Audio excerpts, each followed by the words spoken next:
What's going on, everyone? You got a 2019 Acura RDX. I'm going to show you how to reset the oil life. You're going to use the wheel, okay? Scroll down until you get to maintenance. Now, see right there where it says maintenance and it's highlighted in red, or it was highlighted in red. You're going to need it to be highlighted in red to reset it, okay? Go ahead and hit the wheel button in. It'll turn red. Now we're going to press and hold down the wheel button.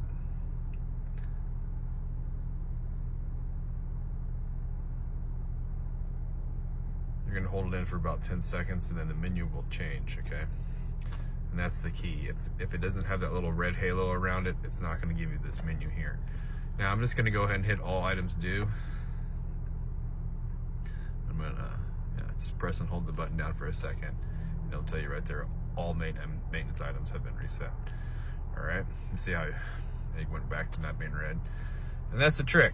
Well, I hope the video was helpful. If it was, appreciate it. Drop me a like, leave me a comment, and I'll see you guys in the next video.